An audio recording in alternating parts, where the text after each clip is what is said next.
Today's show is brought to you by adamandeve.com. Go to adamandeve.com right now and you'll get 50% off just about any item.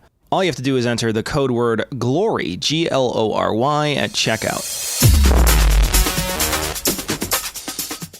Be advised that this show is not for children, the faint of heart, or the easily offended. The explicit tag is there for a reason.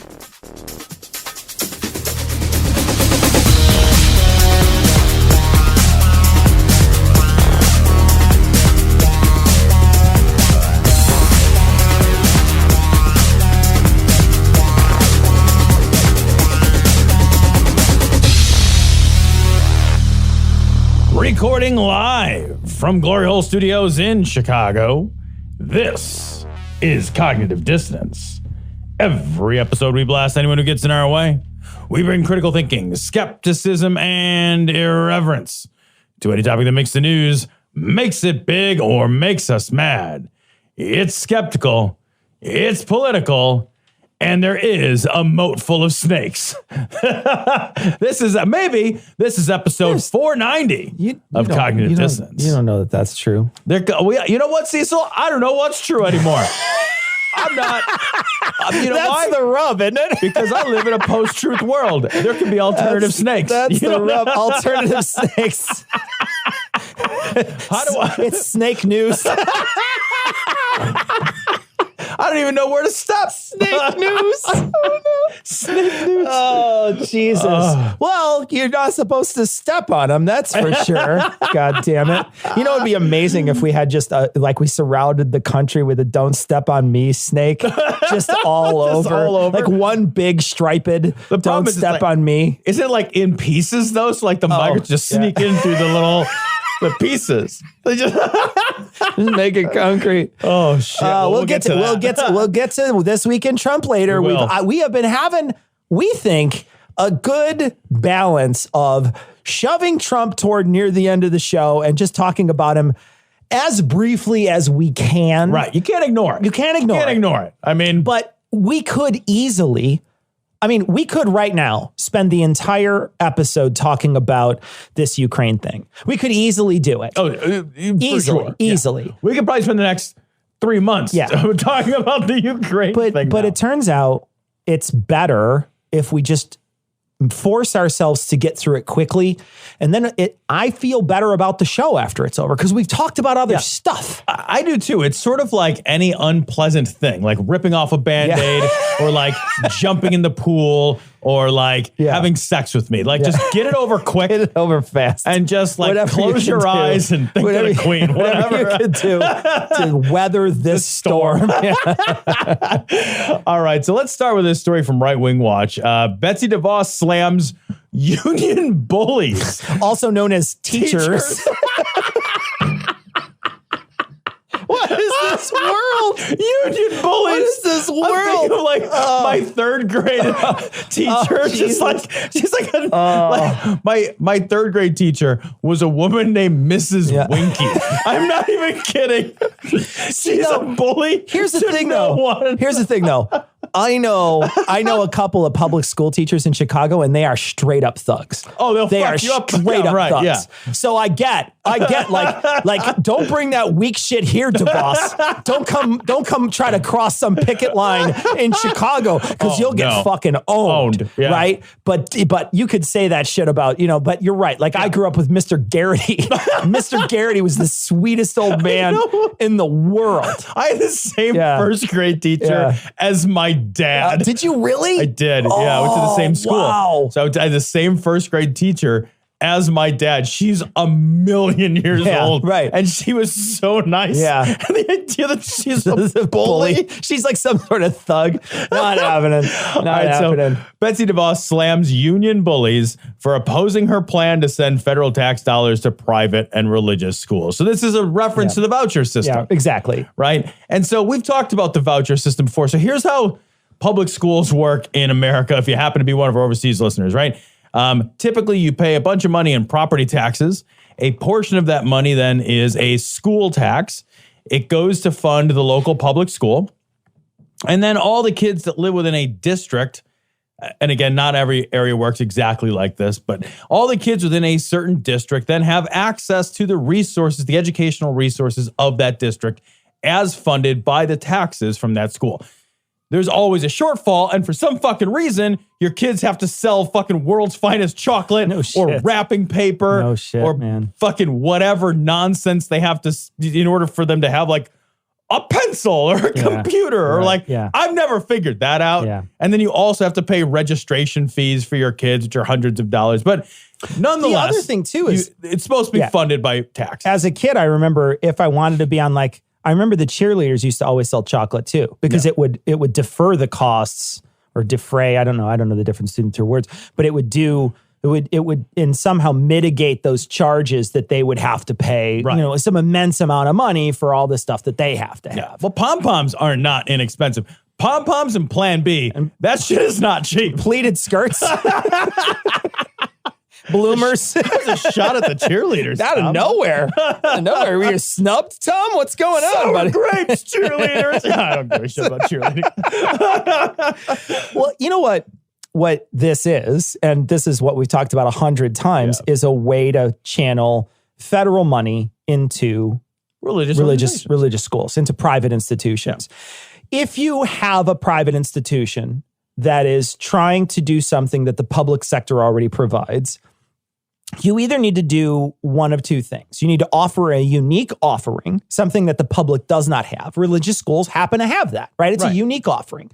Or you need to do it a fuck ton better, right? You need to do it better because if I'm a public school kid and all my mom's taxes are going to all this funding of these schools, I'm already in it to win it, right? I'm already, if I'm in some suburb somewhere, I'm already in the public school system. Yeah. So you better offer some sort of interesting structure like Montessori, or some sort of, advanced placement, Juilliard, rocket scientist bullshit that's going to get the kid into a very high level school because they're going to be well prepared for that, right?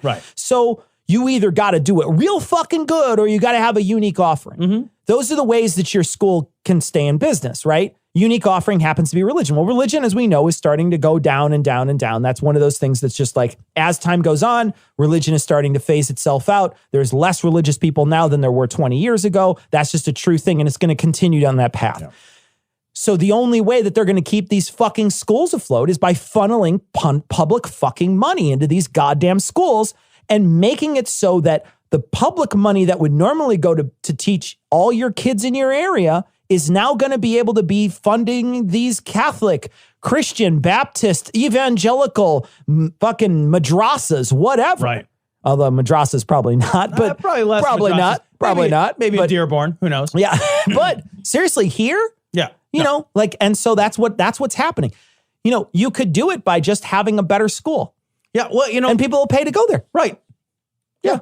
If you've, and I know that in some areas, the public schools are shitty, right? Yeah. And so that sucks. The public schools are shitty. And so people send their kids to private school. And there's a sense that why should I have to, make a choice between sending my kid to a shitty school when there's a really good school right down the street that just happens to be a religious school? And I get that, and I'm genuinely sympathetic to that. But the solution, the public policy solution to that, is to do better with the public schools. Because when we ship money into the private school system, what I don't know that everybody understands is the private schools don't have standards, right? If I ship money, the public school has a lot of standards. So they have standards about educational time. They have standards about how many days your kids have to attend school, how many school days there are in a year, what subject matter is taught, how the testing is done. There's a lot of standards in a public school system because they receive federal funds. I don't know that the receipt of federal funds will obligate a private religious institution to have the same kind of oversight. We haven't seen that in other places in the world where religious institutions provide some kind of public good, like education. Sure, yeah. And the problem is you can go get a job to teach at a private religious school without a degree. They don't have to require you to have a degree in education. They can just do whatever they want. my kid went to a Montessori school. As an example, it's not religious, but it is literally a one-to-one example. My kid went to a Montessori school. The Montessori school does not track his attendance, for example. So like, if you go to a public school and you miss a certain number of days, it gets reported to the state, and the state knocks on your door. Why isn't your kid going to school? And you have to have doctor's notes. Private school they don't track it. Yeah. They don't report it to anybody. Nope. That's it. Because they're not under the same oversight. Sure. They don't have the same oversight. And that oversight is even less, well, not even less, but it's similarly less for religious schools. And if you think about it, like religious schools, if they're also teaching religion and your kid's going to school the same number of hours, that's educational curriculum time they're not getting in core subjects. Right. They're instead being taught like, somebody died and that made them sad and then magic happened and you're all forgiven. Yeah. Like they're not learning other things during that same time period. Important stuff. It's necessarily less. Yeah. Yeah. It is one of those things that just blows me away that a woman like Betsy DeVos, a person who would never, ever use the public school system, would never have a need to use the public school system, is in charge of the public school system. Now, I know you can't you shouldn't have fucking, a fucking farmer be the fucking secretary of agriculture, right? Like he doesn't need to be fucking like a shit kicking farmer with like fucking one bib overall off with a fucking piece of grass in his mouth, if it's a fucking secretary of the interior, they shouldn't be getting cum shots in them all the time or whatever. I don't know what the secretary, to be honest. Is that what that's about? I don't know what the interior does. So that's what I think they do. So cum shots? Yeah, I think so. Cream pies, maybe? I'm not sure. In any case, I have some Googling to do. I'll be back in about 6 minutes. In any case, if you want to get a cream pie, no, in any case, but I don't know. But here's an example. And I'm not saying that, like you need someone who's like, a fucking stay-at-home mom. Not even, you don't need somebody on the PTA to be the Secretary of Education. Right. So I'm not saying that. Right.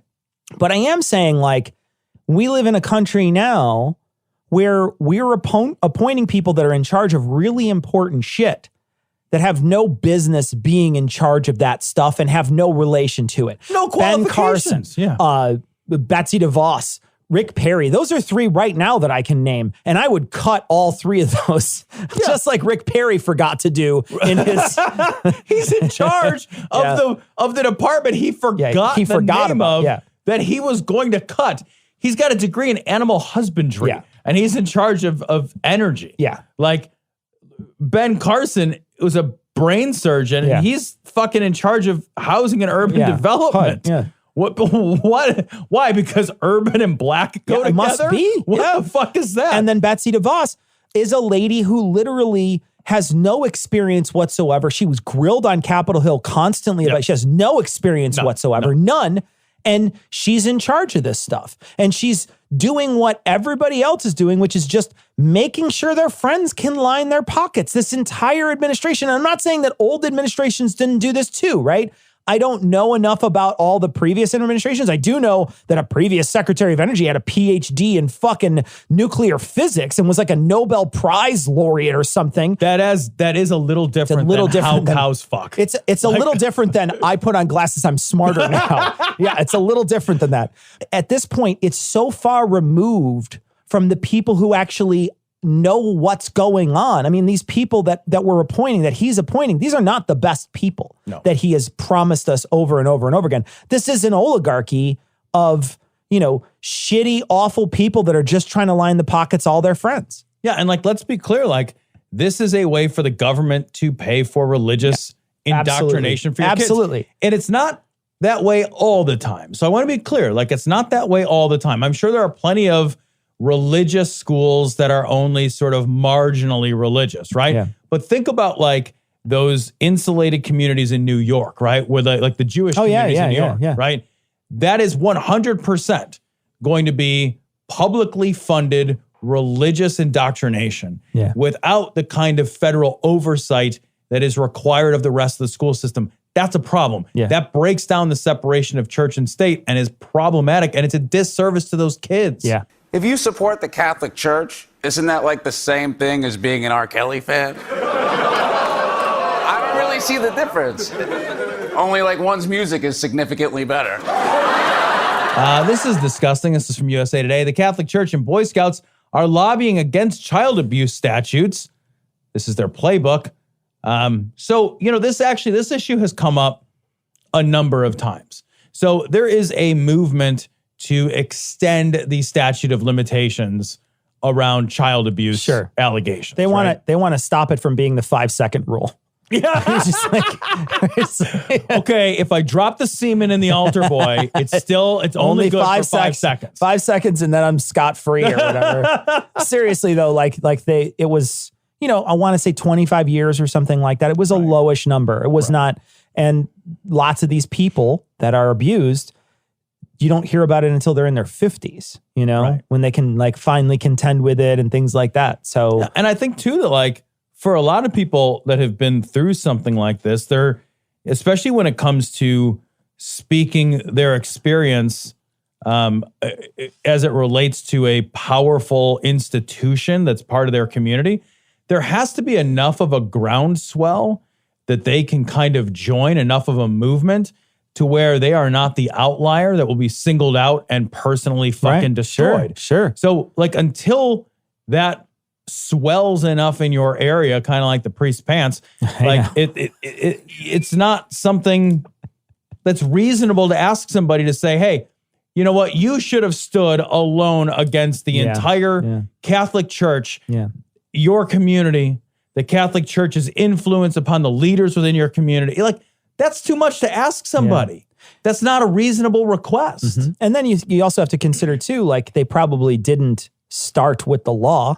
So they probably tried to figure out some way to work through the church system. And there was either a stone wall or they said they'd do something and they just shift the priest over to another place. And you know what I mean? So there's a possibility that they even tried to work outside the structure of the law. And instead, now they wasted several years doing that instead of actually going after them like you should with, regular, just through the regular legal system. And I'm also sure that again, until you have a groundswell of other people that you can kind of say, hey, that was me too. Right. Yeah. It's sort of fuck, why would I do that? It's my word against somebody who is a moral leader in the community. An authority figure, Why the fuck am I going to run myself through the right now?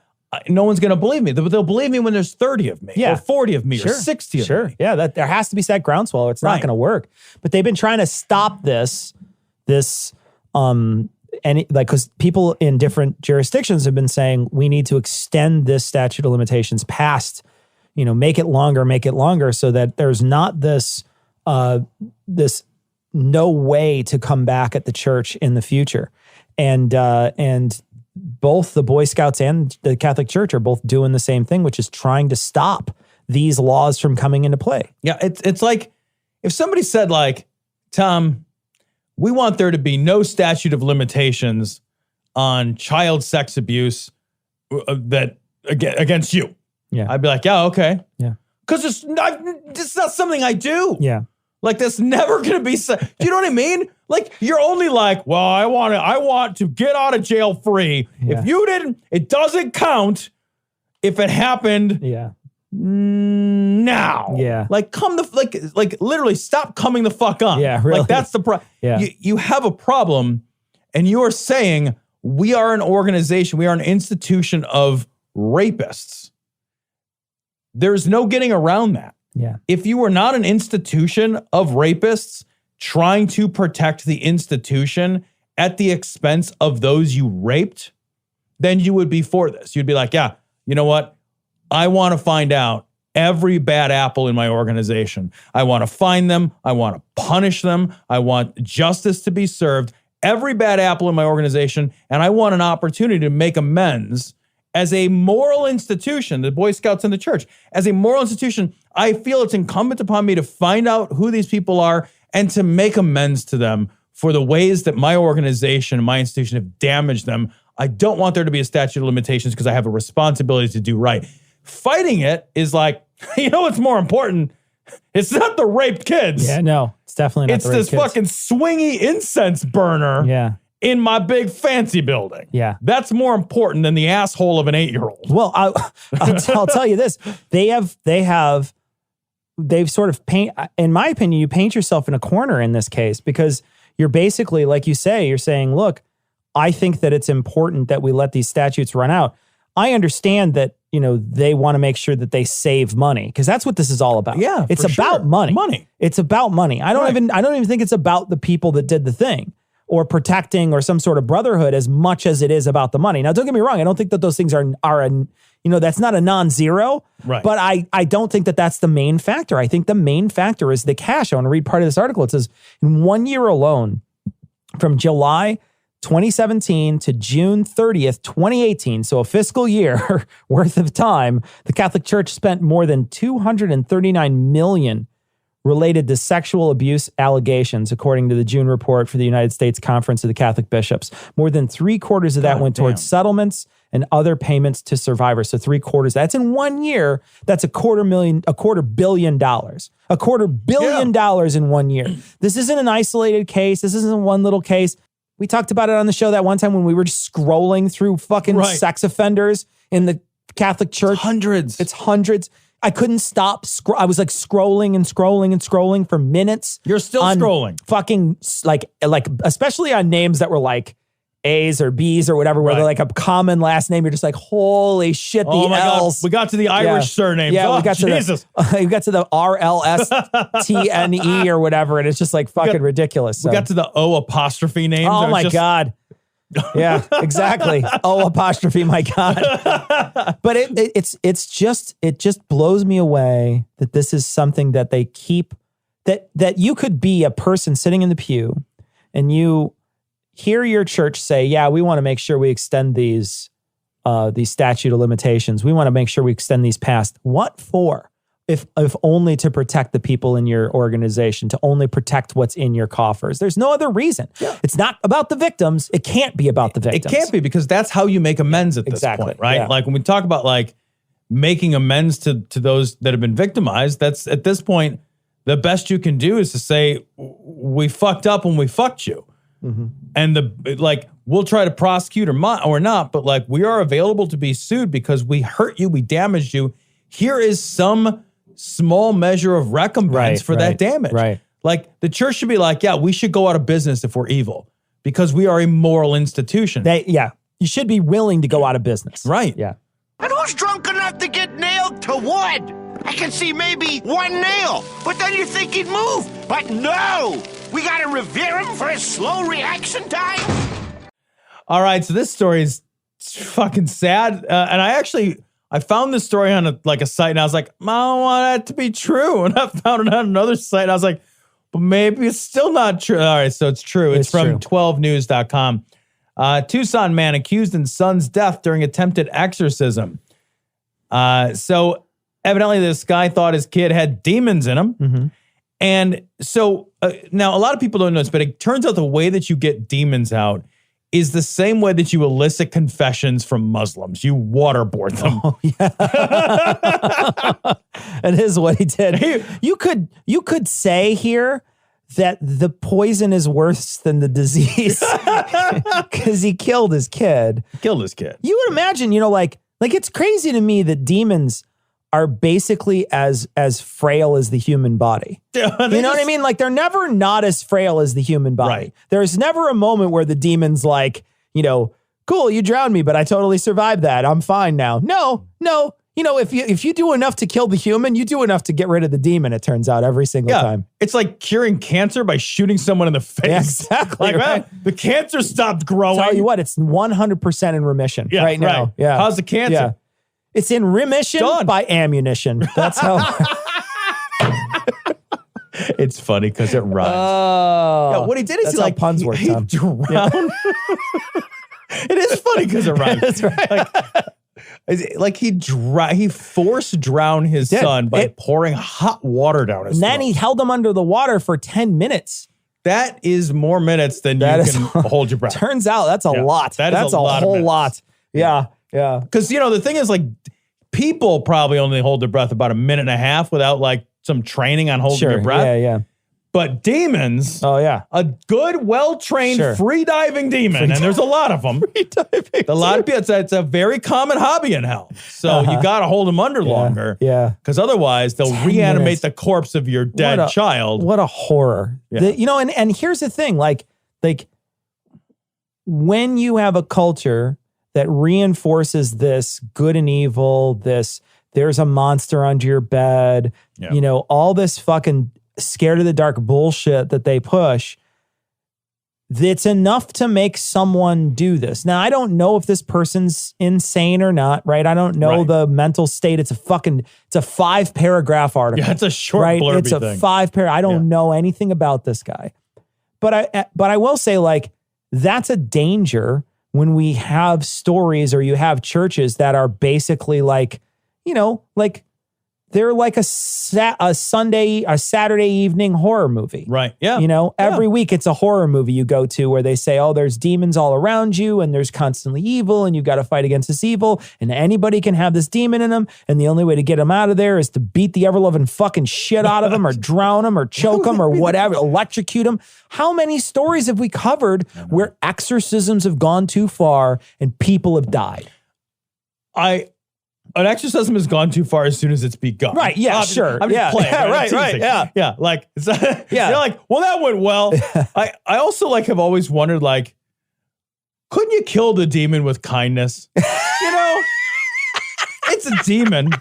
I bet it doesn't like that. Probably doesn't like kindness. You're like, right. Yeah. Wouldn't the thing to be like, well, I come from hell where we torture and evil and rawr, and you'd be like, well, what about if I simulated your home so you were felt more welcome in the body?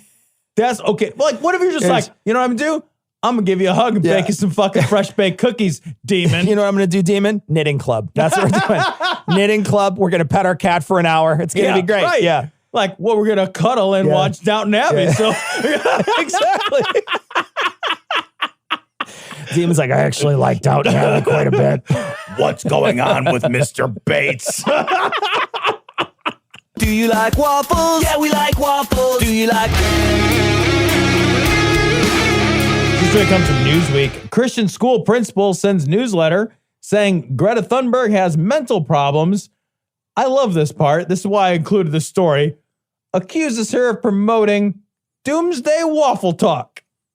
Doomsday Waffle Talk sounds kind of amazing, to be honest. That's the best band name ever. We are Doomsday Waffle Talk. Like, I would see that band every day. Every day I would see Doomsday Waffle Talk. Yeah, there's an IHOP joke in here somewhere. I don't know where it is, but there's an IHOP joke in there somewhere. I just imagine like the end of like Ghostbusters where you're like, I try to think of something. I thought of waffle. I thought of a Doomsday waffle. There's just like a waffle, One like waffle an Eggo, like rolling down. Or New it's York. just a waffle with like really thin arms and legs, and it's just dancing. You know, I can't support my own weight. I'm falling over. it just hits a building and just kind of leans. Somebody help me. It's crying syrup because it can't get. Help me! I can't move. Oh man, we need to redo it. You know what I love about this too is like all the fucking religious people right now, Tom. Yeah. All the crazy evangelicals are just like, you can't talk about Doomsday. I talk about Doomsday. You can't do it. We do it every week in the pews. Right. You're not allowed. It's not your Doomsday. It's my Doomsday. Yeah. Because like this guy says, I think what you're getting at, it says like, my life experience has taught me that the Doomsday predictors are just attention getters. Yeah. Okay. Whoa. Jim Baker. Yeah. Right. Yeah. Okay. The Book of Revelation. Yeah, no kidding. Well, it's in your 1/16 of your book or whatever. Yeah. A lot of people have been bagging on this girl all week. We talked about it last week, Trump tweeting things out. We talked about people attacking her, specifically ad hom attacks directly right at her. Yeah. But she has handled it like a champ. And I think a lot of people just don't know what to do with her, right? Because they just want to pass this off as nothing. They want to keep passing it off as nothing. They want to pass off what she did as hysteria rather than actually try to change. And this is another example here. I want to talk about an article in conjunction with this. This is from the Smithsonian mag, and it talks about the money behind climate denial movement. And this is crazy. It shows a nice graph in this article about where all that money comes from. You see Coke, the Coke Industries, or Coke is a nice chunk. I want to say it's this chunk, or one of these chunks is the Coke. This one, the purple. Yeah, it's a big chunk. Yeah, it's a big chunk. What is it? 14% or something like that. But this group, these groups have been trying to discredit this movement through money and disinformation for years. They've been trying to discredit this movement because they're the ones that are making a shit ton of money off of this. And they're convincing people. All the rest of these people, most of the boots on the ground when it comes here are all dupes. They're all just duped into thinking it's not a real thing. They're all just regular people who are like, you're a crazy person. There's no such thing as climate change. And you're just like, yeah, there's thousands, tens of thousands of studies that show that it's real. And the only thing you're quoting are these propaganda pieces that are coming out that want to say that are essentially propaganda pieces and that are just lying to you. But there's a lot of money behind this. Yeah. Billionaire oil men told me that climate change wasn't real. That's literally what's happening here. Exactly. Is that a relatively small handful of ultra wealthy billionaires who are deeply invested in current fossil fuel related technologies or technologies that will be severely impacted by having to move to a greener economy. They are tricking the fucking voting population, like you're saying, into voting against all of our best interests. Yeah. So they can maximize today's profits and not lose anything. This is like, we are a country increasingly run by oligarchs. Mm-hmm. Yeah. That is what's fucking happening this is now. true. Yeah. We are a plutocracy. Yeah. And any illusion that we might have that we are not at least trending heavily toward plutocracy and away from a real democracy is bullshit. Like, you're not paying attention to who's making the decisions. It's not 63 million people that go into a booth and press a button. It's the people, it's the small number of people that convince the 63 million what their worldview looks like. Yeah. Those are the people that matter. That's a tiny, tiny group of people. Yeah. And they've got all the money and they control the narrative. Whoever controls the narrative controls the people reading that narrative, exposed to that narrative. Yeah. We are an oligarchy at this point, and it's terrifying. I will say this too.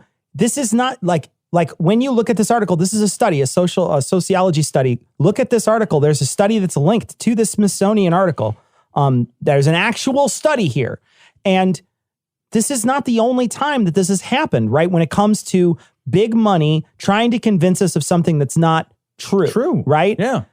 Look at what they did with opioids. Look at behind the scenes, what happened with those memos and things. They knew all from the very start what was happening. They knew from the moment it started happening what was happening. But they knew that they were going to make a shit ton of money off of it, so they wanted to suppress that as quickly and as efficiently as they possibly could. So they found all those people out there and paid them big salaries to write papers and write studies and put things out there to make it look like their product isn't as addictive as it actually is. Yeah. They did the same thing with cigarettes. Look at all that stuff that got shredded back in the day with cigarettes. They had plenty of stuff where they constantly came out. For how many years did they go out and say cigarettes don't cause cancer? I mean, they'll look you in the face and be like, I do not believe. There's a famous congressional hearing where they go down the line and they ask each one, do you think cigarettes cause cancer? And every single one, I do not believe they cause cancer. I do not believe they cause cancer. They knew that. And then they knew it because that Mr. whatever the fuck had already leaked all the documents. Right. They already knew that they knew that. Yeah. They knew that those individuals who looked right at the camera and right in the faces of Congress and said, our products do not cause cancer. Those are the same people who wrote memos like, Our product causes a whole lot of cancer. Oh, I'm talking out the hole in my neck right now. Yeah, exactly. Like Mr. Ashtray or whatever that guy's name. Safe products. Yeah, whatever that Mr. Ashtray or whatever his name was. I don't know what his name was. But like whoever supposedly leaked those documents is the one who helped expose all that. But think of that uphill battle even still with cigarettes that you're going to run into, right? Yep. That you're going to run into if you don't have those documents, those internal documents. If we weren't able to get those internal documents from the opioid stuff, you know, this is another example. You know, if you were able to crack in here, I guarantee you're going to find a ton of articles. And, you know, if there's some sort of whistleblower that can get in there, you're going to find a ton of stuff where they admit absolutely that there's climate change. They know there's climate change. They know there is. There was a famous, the Koch brothers hired some relative, I can't remember the name of the guy. They hired somebody who was a climate change skeptic, and they hired the guy and they paid him to come up with a study debunking climate change.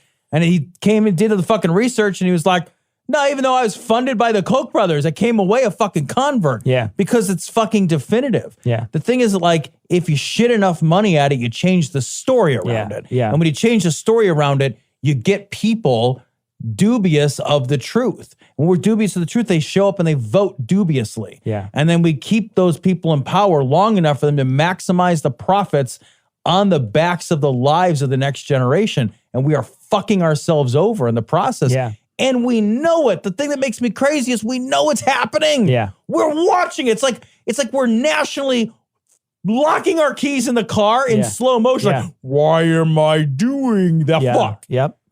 We're all watching this car accident happen from the back seat. Yeah. We can't steer the wheel. We're not allowed. It's terrifying. So, Tom, right now, our sponsor, AdamandEve.com. And AdamandEve.com, I just want to mention, if you like to fuck. If you don't. Really? Yeah. But if you like to fuck and you like to get fucked, AdamandEve.com is a great sponsor for this show because they provide oils and lubes and things to fuck with and things to get fucked with and things to put on stuff and things to put under stuff, things to put around stuff. I mean, you basically can pack that shit in airtight wherever you want. And the nice thing is with the code GLORY at checkout, you won't get fucked on the price. Exactly. Because you get 50% off almost any item at AdamandEve.com.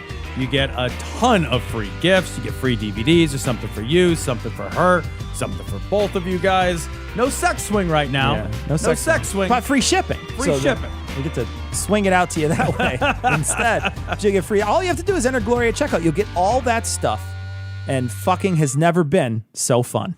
All right, so this is a really fucking bizarre story. This is from Jezebel.com. The anti-abortion doctor who believes ectopic pregnancies can be reimplanted.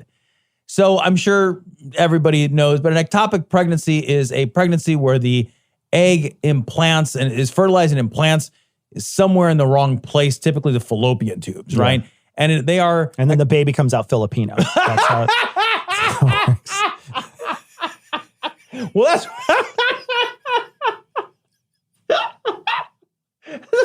Yeah, I got you. I got Tom there. All right, there you go. All right. Like... It does. So it is the leading cause of maternal mortality, though. Like, it's a big fucking deal. It is. The baby winds up in the tube or whatever, and then like eventually like chest bursts out of the woman like fucking John Hurt in Alien. Yeah. Like it just like boom, boom, boom, and like looks around and like scurries off a table. Like it like, and it's like a death sentence. Yeah, you get this. This happens to you. It's not a thing you live. There's not a good live through rate. The live through rate is that pregnancy has to be immediately medically terminated, right? Yeah. Because that's a fucking building a fucking parasite against the wrong organs. Like you have one organ made to host that parasite. Yeah. The rest of your organs do not want to host that. You don't want it anywhere else. Yeah. Right. Yeah. So like you have to medically terminate an ectopic pregnancy.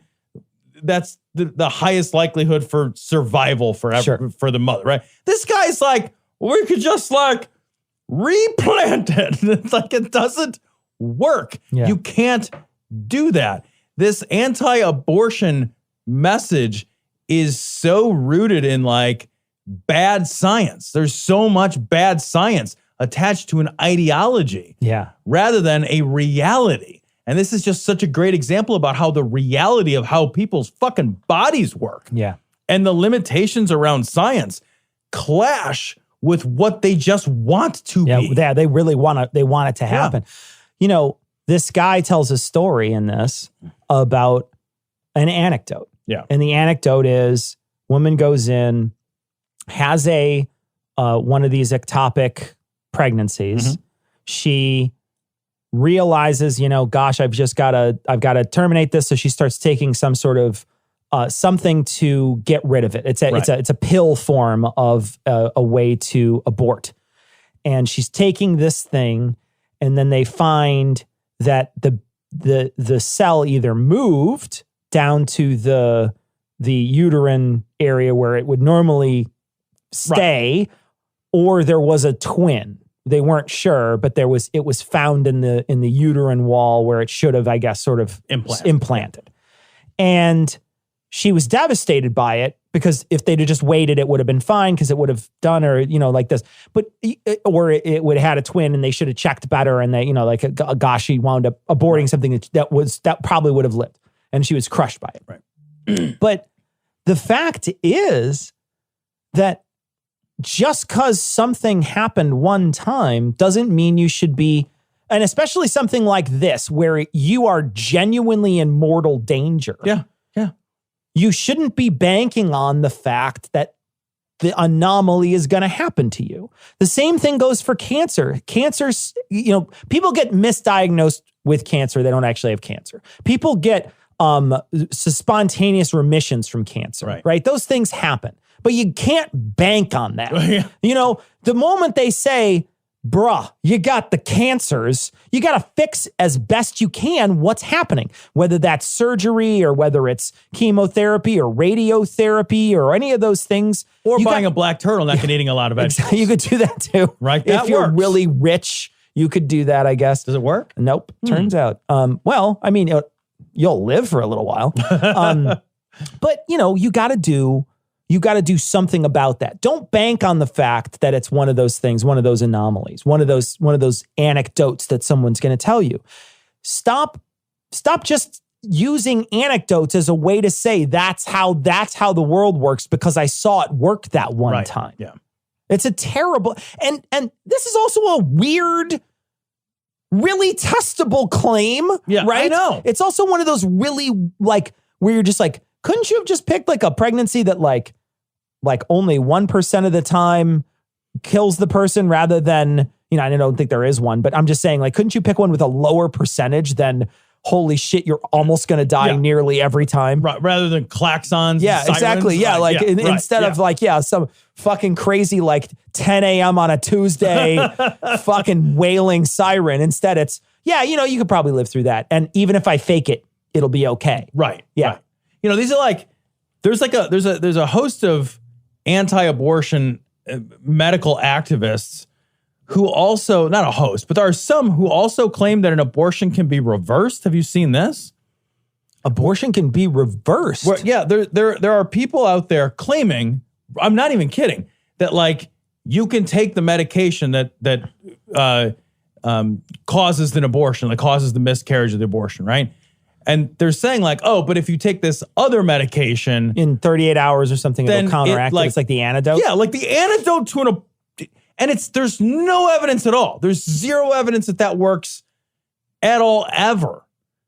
And it's like, we are losing sight of the reality of how our biologies work. Yeah. Because our ideology isn't matching up to a worldview. And I think like religious people have to constantly face this, right? Yeah. Is like, they want the world to look like this story, this set of stories. And it doesn't look that way. And increasingly, every day, we find ways that it doesn't look like that. It doesn't match it. Yeah. It doesn't conform to those ideas. And they're just, so they just rewrite reality. Yeah. And then they try to sell it like, well, you could take vitamin D and then you'll grow a baby back or Here's whatever. a homeopathic baby. Right, no. And you're just like looking around like, have you met a woman before? Like, I don't know how all this shit works, but I know that's not it. That's not the truth. China has total respect for Donald Trump's very, very large brain. They call her Pocahontas. I am the chosen one. You are fake news. Okay? I am the least racist person. Oh, look at my African American over here. Look at him. To comer, grab him by the pussy. Stop it. All right, Tom, this week in Trump, it looks like Trump initially in a meeting in May said to his advisors and the lady he eventually fired, is there any way we can shoot migrants in the legs, build an alligator moat, and fill it with snakes? I can't even believe this is happening. Then this week, the New York Times released a statement from Trump that was where he basically denied considering a border moat, which I love, a border moat. Trump publicly urges China to investigate the Bidens. This was in the wake of them asking him about the conversation he had with the leader of Ukraine. Twitter takes down a Trump tweet because he used a Nickelback meme, and Nickelback or someone related to Nickelback or Warner Music said you can't use that. They took it down. And then probably my favorite, Lance Wallnau, impeaching Trump would overturn the will of 600 million Americans. Let's start there because that's really this is my favorite, the best. It's so good. You don't have to listen to this whole thing because it's not good.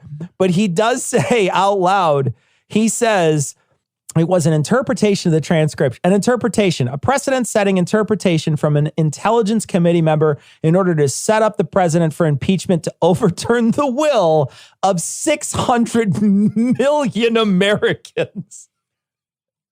I know we've gotten that number wrong here, but never that wrong. Yeah, I feel like I've been like, there's 370 million, and I've been like, there's 320 million, but I've never been like, there's an extra 300 million. Did we just adopt all of Mexico recently? Yeah. I was going to say, have we had a mass immigration? Some immigration of 270 million people? Yeah.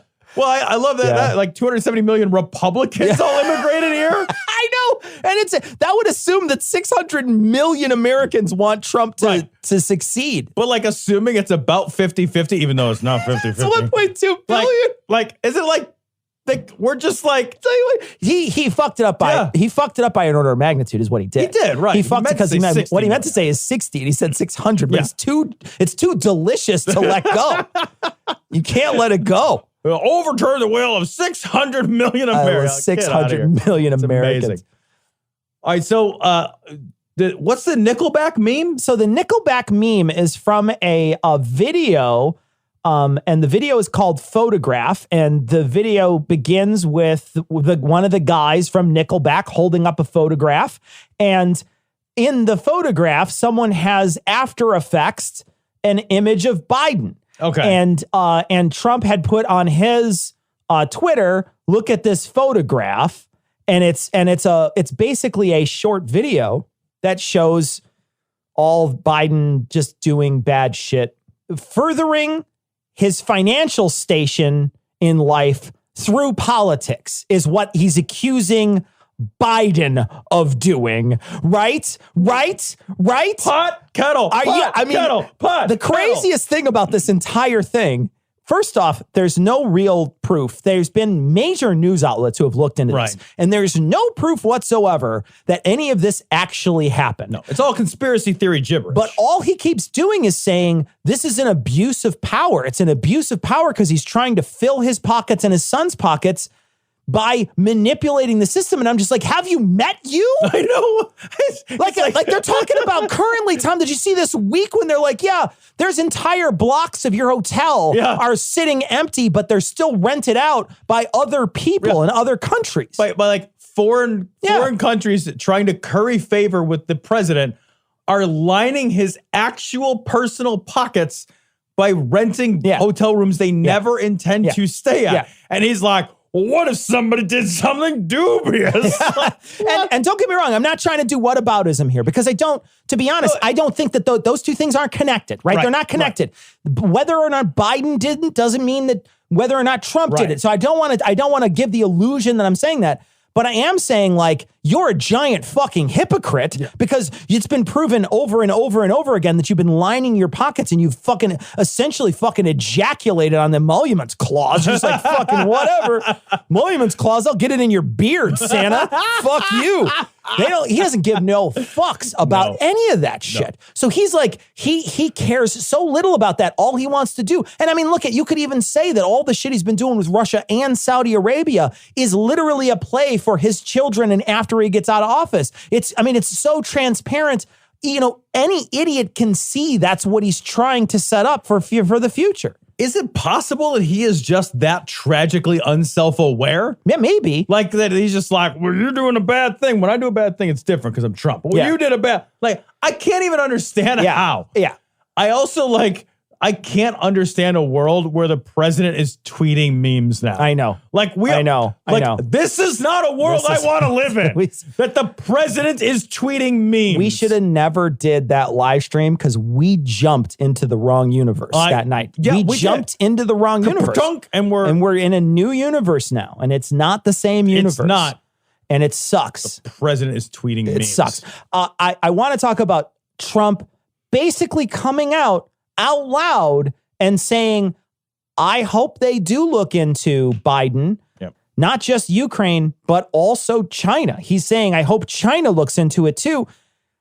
This is exactly what everybody said was wrong with the call. Right. But, and I think this is the important distinction. The Republicans never said that it was wrong. And so him coming out and doing this, I think is actually kind of a smart thing to do because he's going out of his way to say there's nothing wrong with me asking for a foreign power to do this. There's nothing wrong. Everybody else is saying, no, that's a horrible abuse of power.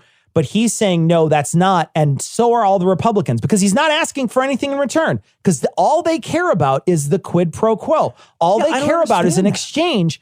He's saying, I don't want anything from China. I just want them to look into it. Yeah, I don't understand how, the lack of a quid pro quo, although with the transcript of the conversation with Ukraine's president, there does seem to be a very heavily implied. It seems heavily implied, yeah. When he says though, he uses the word though. And that's a big word. It's a big word, big word. So, okay. But even if you go past that, we are at a place where the president is reaching out to we're in a trade war. His trade war with China. China. Yeah. And he is reaching out, asking a hostile foreign power to interfere in our politics to damage his political rival. That is a true thing, no matter how you spin this. Yeah. All those words in that order are true. And we're looking around like, everything's fine. Well, everything's on fire. We're the dog in the fire room. That fire room. Yeah. He's going to tweet that out. This is fine. Yeah. Yeah. No, I mean, and I think the reason so what they're saying is that this is not an issue. All the Republicans are saying this is not an issue. But what you have to remember is that a few weeks ago he denied it, right? Right. So a few weeks ago he was denying that he did this. Then he released a transcript that literally showed him and I want to make sure that people understand this. They're the ones that provided the transcript. He's been talking about it as if someone else wrote this thing. You gave it to us, man. Have you heard his comments about this since? Yeah. Where he's like, yeah, well, they just wrote this other transcript. And you're like, wrote other what transcript? What are you talking? You gave it to me. I know. It's this dude is gaslighting America so bad. So bad. We are blinking twice. We do not feel safe at home. We are gaslighted so hard. This is you slipping a note to the veterinarian to call the police that your husband beats you. Yeah, you know what I mean? It genuinely is awful. And the Republicans, like I said, they have said from the beginning that this is not an issue, that this isn't an issue. But I'll tell you what.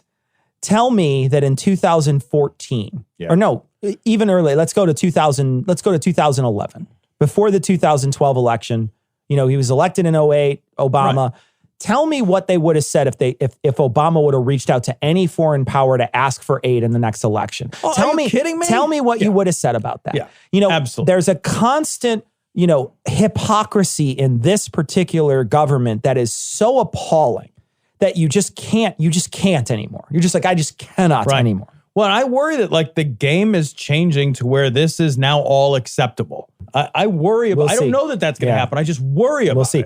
Because if he proves that it's an effective way to just say, I don't care. Yeah. Because at this point it's I don't care. Right? Yeah. I don't care. I'm going to do what I want. I don't think there's anything wrong with it, and I'm going to do it. And there's nothing that you can do to stop me. And both of you and I listened to a thing on impeachment this week. It was on the Daily. You should listen to it. The Daily podcast did a whole episode that talked about the Clinton impeachment as well as the possible Trump impeachment that's coming up. Right? That there's at least going to be an impeachment hearing. Right? That they're working on right now. But there's a possibility that he may get, and a very good possibility that the House will impeach him. Yes. Right? There's a very good possibility. That seems reasonable. It seems very reasonable. But he could just ignore it. He could just say, I don't care. Yeah. And he could still get elected afterwards. Yep.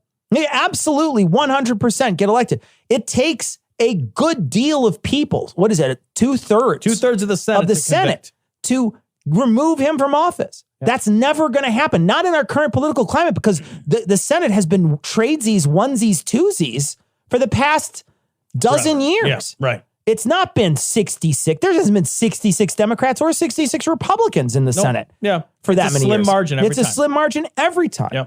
Yeah. It's crazy because the highest likelihood is that, there was, I think you heard the same article. Like, there's a reason to think too that Mitch McConnell will take up the issue of the impeachment and immediately call for the dismissal. Yeah, go for a dismissal. And then get one. You only need a 50%. Get one. He'll get one. And they'll just dismiss it. They'll never actually vote in the Senate on the impeachment. Yeah. He can take it up, immediately vote to dismiss it on a 50% or 51% win. Yeah. And they've got the votes for that. He's not going to get kicked out of office through impeachment. Yeah, it's not going to happen. Not going to happen. What could happen though is it could motivate his base. Yeah. Well, scarily enough. I think that there has been some people that have sort of shifted. I know that they're not never Trumpers, but they're certainly not people that have been in his camp that were like, what the fuck? Yeah. So I know that there's some people in his base that are not cool with this shit.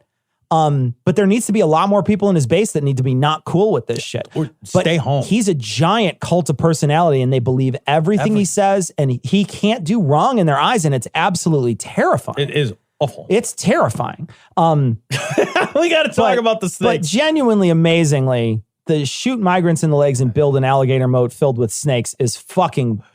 I mean, I hope piranhas were in there too. I sent this to you. Normally what I do, guys, I put the notes in a Google Doc, and I don't usually send Cecil stories just like one-to-one. I found this story and I was just like, what the fuck? I can't with this shit. Yeah. And it was amazing. So here is supposedly what was actually suggested. Privately, the president often talked about fortifying a border wall with a water-filled trench stocked with snakes or alligators. Why not both? Why not get that little kid for the fucking who does the like whatever stovetop or whatever? He's like, why not both? Why not get that kid in here? I just am picturing these knuckleheads just throwing like non-water living snakes. Just like most snakes don't just like live in the water. It's not fucking Beowulf. There's not just like. So right. The snake has to live on land. It can swim in the water. Right. I mean, there are some sea snakes, but I'm presuming the trench will not be full of like a moray eel. Yeah, right. So just like throwing just like rattlesnakes and just like there's sharks in there. Jellyfish. It's like this is a solution drawn with crayons by a 7-year-old. That is amazing. I'm gonna make a moat around my house once I get my house, and you won't be able to come in because you didn't share your Capri Sun with me. And inside the moat, there's going to be a lion with a fishtail, and he's going to swim around and eat you. Oh, it's a liger. Pretty much my favorite animal. But the idea here is not just the thing that's crazy about this, Tom, is it's not just one thing. It's not just this. Yeah. He's like talking about like, I want concrete. And they're like, concrete is stupid. We already talked about it. He's like, concrete, give me concrete. And then he's like, they're like, we don't have the land. Just take the land, sue him after. It's just like, and I want to say like, that is absolutely how a business person would say. You know, like that's absolutely, and that's why everybody fucked up and everybody was wrong. And I was wrong years ago when I voted for Perot, when I thought a businessman unless you have political experience, no, you can't do it. Yeah. No, because you're used to a dictatorship. You're used to everything rolls up to you and you make all the decisions and everybody fucking, when you say jump, they say how high. Yep. Every single thing. It's either a military guy or a business guy. They're not going to do great in that position. No. The people that are going to do great are the people who can work within the system and ease things in and out. Politicians. Yeah, politicians. They're going to do the best at this job. He is not fucking good at this job. Everything he wants to do is basically he's like, fucking annex America. Just take it all over. Just run a fucking big fucking line through it all. I want it all. I don't care. Put all the migrants in Greenland. Do we own Greenland? Buy Greenland. Can we just shoot Fill it them with snakes? I just want to shoot everybody. You can't shoot people. Just shoot them once. I know. See what happens? Can I bargain with how many times I want to shoot them? Yeah. He suggests if the migrants throw rocks that we shoot them. And they're like, you can't do that. And he's like, well, what about if they're running? Can't we just shoot them in the legs? He wants to have sharp poles on the top that impale. It's not a zombie attack. You asshole. I watched The Walking Dead last night. I have some great ideas. God. What we'll do is we'll get a migrant fool. on a chain that walks behind us. I'll have 2 swords. We'll take his lower jaw off like Roger Ebert. It'll be amazing. Roger Ebert. You have Gene Siskel and Roger Ebert following you around. 2 thumbs down. Lost my thumb. But I want to give credit where it's due. I want to give Trump the definitive out. I want to say Trump said, I'm going to quote here. He says, now the press is trying to sell the fact. This is another article where Trump denies it. Okay. So I'm going to read directly from this New York Times article. Now the press is trying to sell the fact that I wanted a moat stuffed with alligators and snakes and electrified fence with sharp spikes on top at our southern border. I may be tough on border security, but I'm not that tough. The press has gone crazy. Fake news. Then he said, it's written by the Washington Post people, so you know it's inaccurate. You know it's probably a fraud. The article, I'm reading directly here, quote, the article, which appeared in Wednesday's newspaper, was written by the Times reporters Scheer and Hirschfield Davis and was excerpted from their forthcoming book, Border Wars, Inside Trump's Assault on Immigration, to be published on Tuesday by Simon & Schuster. The Washington Post had no role in either the article or the book. So that's my favorite part, is that he didn't even know who did it. He just said it was fake news. He didn't know who did it, but he said he did. Yeah, but he blamed it on somebody. Blamed it on a somebody who didn't even have. Right. And I don't know who killed that guy, but it was Cecil. But I will say that the Times even says, yeah, we talked to our reporters and they're standing by it. They say, we are confident in the accuracy of the reporting. So they're confident in it. So you take that here's what you do. Yeah. Look at all the Times retractions over the year and then look at how many times Trump has lied. Put that on a scale and then see who you believe. Yeah.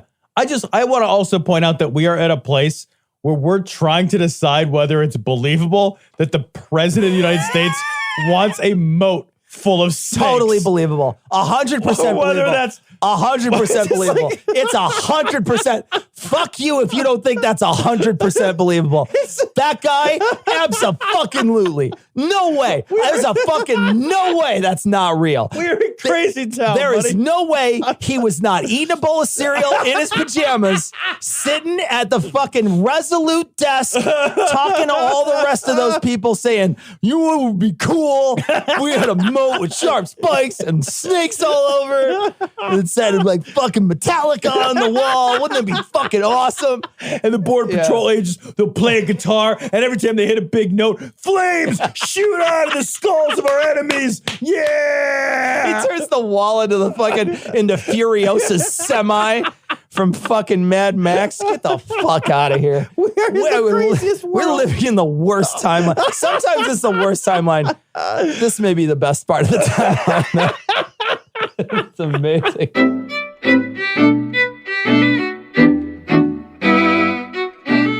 So we want to thank our patrons. Of course, we want to thank all our patrons. We want to thank our most recent patrons, and we think a lot of people are signing up because we have a pizza party that's happening where 30 patrons. We can't. Of course, we can't invite all our patrons to come out. How cool would that be? Can you imagine a massive game of Heads Up 7 Up you could play at that pizza party? Duck Duck Goose. Could you imagine? Be killer. We have to give all the patrons tokens so they could go play at Showbiz Pizza. But we can't invite everybody. We have to keep it to a limit. So we're keeping it to a limit of 30. But if this goes over well, I suspect we're probably going to do this more often. Because we really did have a great time several years ago when we had a picnic. Yeah. We had a great time. We're going to do this. We're doing this in December, and we'll see. Maybe we might do it again. But right now we have over 100 people have applied for tickets. We're giving out 30 tickets to this event that's happening in December 7th. So if you're a patron and you want to come to this, all you have to do is go, there's a patron post that's on Patreon. You can look for it, scroll down. There's a pizza party. There's a link, a form you have to fill out. It's only available to patrons. And we're going to be randomly selecting 30 patrons to come to this event that's happening in December. It's a pizza party. Drink beer, and wine, soda, water, whatever, and eat a bunch of pizza on us. It's 100% free for the people who show up that we invite, that we can host for this. And it should be a great time. We're looking forward to it. It's December 7th. You have time still to not only sign up if you are a current patron, but become a patron and sign up. We're going to be selecting, like I say, 30 people from that list. But I want to thank our most recent patrons: Robotronic, Katie, the Medium Atheist, Chris, Jamie, the Oxford comma is useless. How dare you? Marshall, David, Nathy Boy, Memphis, John, Rebecca, Michael, Bobby, Imposing Beam, and Ariel. Thanks so much for your generous donations. Now, we are giving away mugs to new patrons when they sign up. Jamie, the Oxford comma is useless, and Rebecca, please contact Ian at dissonancepod.com. Send him your home address, and we will ship you a mug. A citation-needed mug, but you have to promise to download at least one episode and listen to one episode of the show.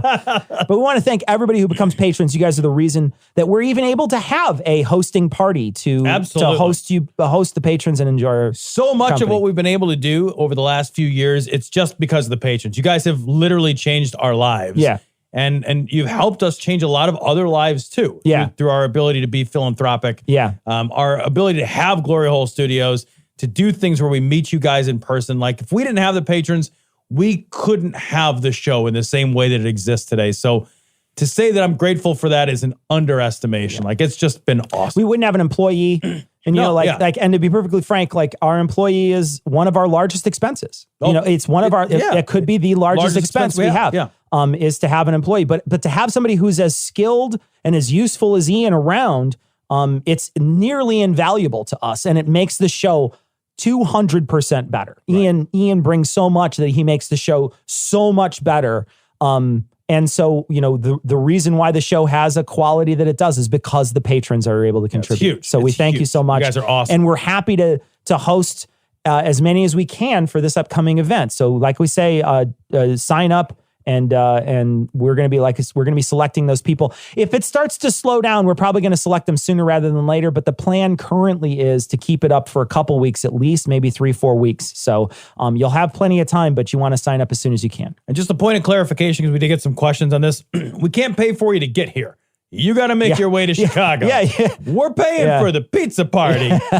We can't fly you from Australia or wherever as you much live. As I would like to. That would be amazing. I would love to. Don't get me wrong. And if I had Bezos money, I would be doing that for you. So that I would love to do that, but that's just not something that we can do. So we get a lot of messages all the time, and a person by the name of Tyler contacted us, and we get these all the time. People will say, "Hey, I'm going to be in Chicago this weekend. Is there any way we can meet up?" I was gone last weekend. Tom doesn't live in the city. There's very little chance that Tom can make it out without months in advance on his really calendar. Hard. I mean, Tom's calendar is absurd. Mine is too. I have other hobbies and other things that I'm doing, and I'm very often I'm outside of Chicago. I do live in downtown Chicago, but I travel a lot. And so we appreciate it when people reach out to us, but we can really only set up like meetup stuff because we just don't have time in our schedules normally. To me, I don't have time to meet up with people that I'm very close to. But we really do appreciate people reaching out to us, and it's really nice, but most of the time we just can't. So don't think we're rude. Yeah, like Cecil and I made plans to hang out socially outside the show sometime at the end of the month. Yeah. We decided tonight that we were going to do something, but we had to call a friend of ours who we wanted to hang out with, and we had to set it up for 5 weeks from now. So that tells you how it's crazy, fucking tight our schedules are all the time. Very spontaneous. Yeah. Very little spontaneity in my schedule anymore. We got a message from Rick, and Rick says, love the show. I was listening to your latest show. We're talking about drinking baking soda and vinegar, and something that Rick's dad used to make for the kids was called the super duper. When their stomachs were upset, he would take a glass, put in mostly water, add a third vinegar, and then a heaping spoonful of baking soda, mix it up, and you drank it. Call that the volcano. And you always drank it as much as you could and as fast as you can, and it actually worked. Generally, your stomach would settle. Yeah, you throw a base in there. Very often that helps. Yeah. Very often that helps fix things. It's funny, like when I was a kid, my dad used to give me bromo seltzer, which is just Alka-Seltzer and aspirin. And you're not supposed to give little kids aspirin. Oh. But it worked a charm. Sure. I had Rye syndrome. Yeah. Anyway. I had SIDS. So this is great. This is an image sent to us by Aaron, who hasn't sent an image in a while. Aaron, you dropped off the map. This is a great image, Aaron. Thanks for sending it in. We're going to post it on this week's show notes. It's $4.90. We got a message from Peter, and Peter says, I dissolve hydrogen in water at work all the time. I work in nuclear energy research. My company is spending more than $100,000 on my building alone just to improve the safety around the use of hydrogen. I wouldn't recommend it for personal use. What's good for nuclear reactors isn't the same as what's good for your body. That is great words to live by, Peter. Thanks so much for sending a message in. Peter. Got a message from Tony, and Tony said, by the way, and this is something I didn't even know. Yeah. Billie Eilish, recorded all the stuff on like their debut album in a bedroom studio. So that bullshit that he was saying last week, did she do it in her basement? Yes, she did, Dave. Yeah. Yeah, Dave. She did, you asshole. And she's so much better than you. You fucker. Here's the thing. Everything she's ever done is better than the best thing you'll ever do. A sent a message in, and A is talking about Chick-fil-A and their gay friends going to eat at Chick-fil-A.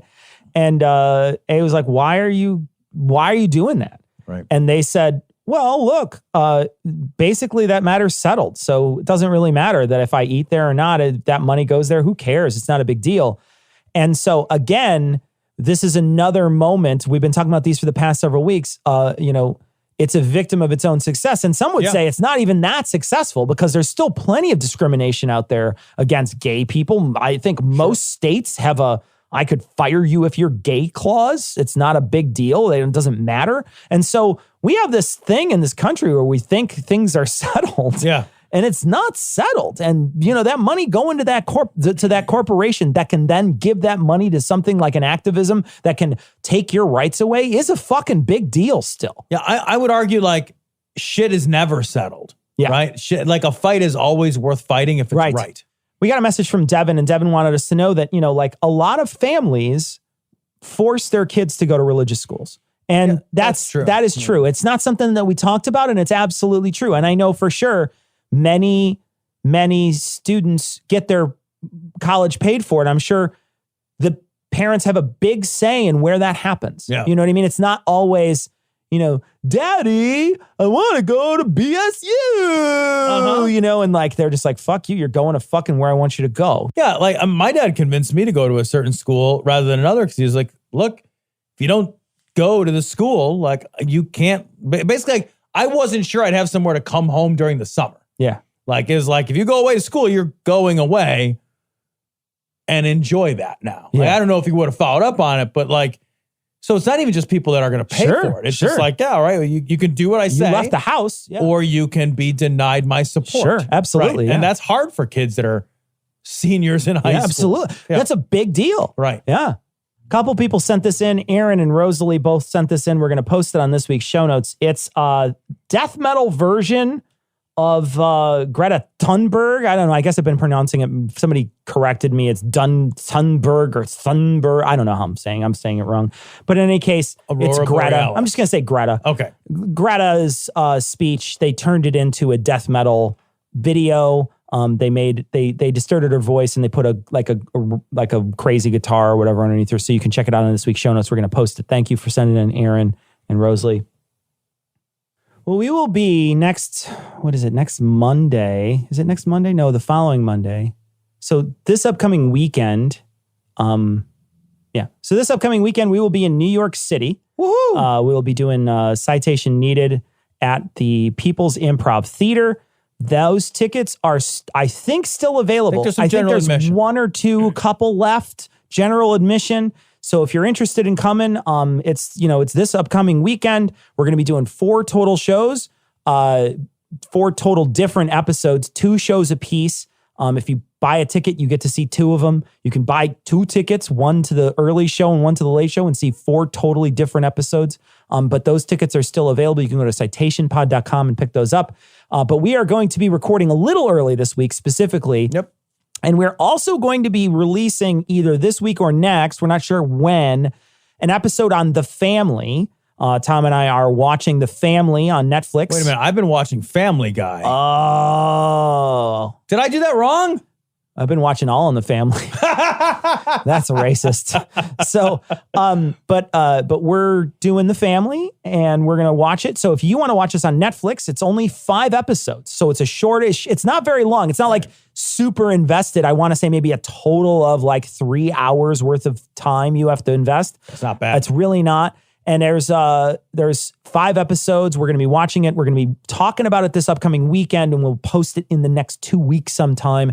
It's going to be on our main feed, but it'll be a Thursday release. So we are planning, at least that's how we're planning it now. If Tom and I can't get a whole hour out of it, then we might just, I don't know. Give it to patrons. Give it to patrons. Yeah. We're not sure yet. We're hoping we can get at least a whole hour out of it. And then what we'll do is release that to people on as a Thursday release is just an extra show. I mean, it'll still count as like one of our numbered shows, but it won't be like a Monday release. But that's coming up soon. But if you want to see us or meet us, come out to New York, People's Improv Theater this upcoming weekend. But until next time, when we come back to beautiful Illinois from the garbage-filled streets of New York City, we're going to leave you like we always do with the Skeptic's Creed. Credulity is not a virtue. It's fortune cookie cutter, mommy issue, hypno Babylon bullshit. Couched in scientician, double bubble, toil and trouble, pseudo quasi alternative, acupunctuating, pressurized, stereogram, pyramidal, free energy healing, watered downward spiral, brain deadpan sales pitch, late night info docutainment. Leo, Pisces, cancer cures, detox, reflex, foot massage, death and towers, tarot cards, psychic healing, crystal balls, Bigfoot, Yeti, aliens, churches, mosques and synagogues, temples, dragons, giant worms, Atlantis, dolphins, truthers, birthers, witches, wizards, vaccine nuts, shaman healers, evangelists, conspiracy, doublespeak, stigmata, nonsense. Expose your sides. Thrust your hands, bloody, evidential, conclusive. Doubt even this.